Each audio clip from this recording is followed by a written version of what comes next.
Një ditë pas arrestimit të Nevzat Spahos, i cili konsiderohet si një person kyç në të dhënat që mund të japë mbi vrasjen e biznesmenit Mondi Mahalla në Elbasan, policia është hermetike për ecurinë e hetimeve. Asnjë nga të arrestuarit e deri më tanishëm nuk ka pranuar të japë detaje, ndërkohë që të premten do të dalin para trupës gjykuese për të njohur me masën e sigurisë ish ortaku i biznesmenit Gjino Ago dhe roja i karburantit Kujtim Pisha. Ky i fundit akuzohet për mos kallëzim krimi, por në një dëshmi paraprake ka thënë se nuk e ka njoftuar policinë në kohë për shkak se ishte trembur nga ngjarja. Ndërkohë që janë publikuar edhe pamjet që tregojnë momentin e ekzekutimit të biznesmenit Edmond Hyka, i njohur ndryshe si Mondi Mahalla.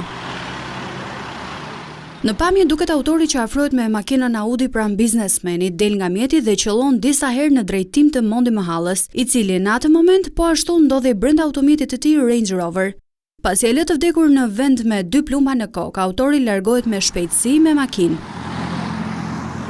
Përveç Nevzat Spahos, Gjino Agos dhe rojes Kujtim Pisha, policia arrestoi edhe Naldo Gjinin nga Lezhë, i cili ishte parë ditët e fundit duke qarkulluar me makinën tip Audi që përdorën autorët në ekzekutimin e 43 vjeçarit. Ky automjet rezulton në pronësi të subjektit të viktimës që jepte makina me qira. Pas ngjarjes së rënd, makina Audi u gjetë djegur në fshatin Mirak bashkë me një pistolet brenda. Ndërkohë që në kërkim mbeten Marcelo Arani dhe Armando Kola, të identifikuar si ekzekutorët e biznesmenit.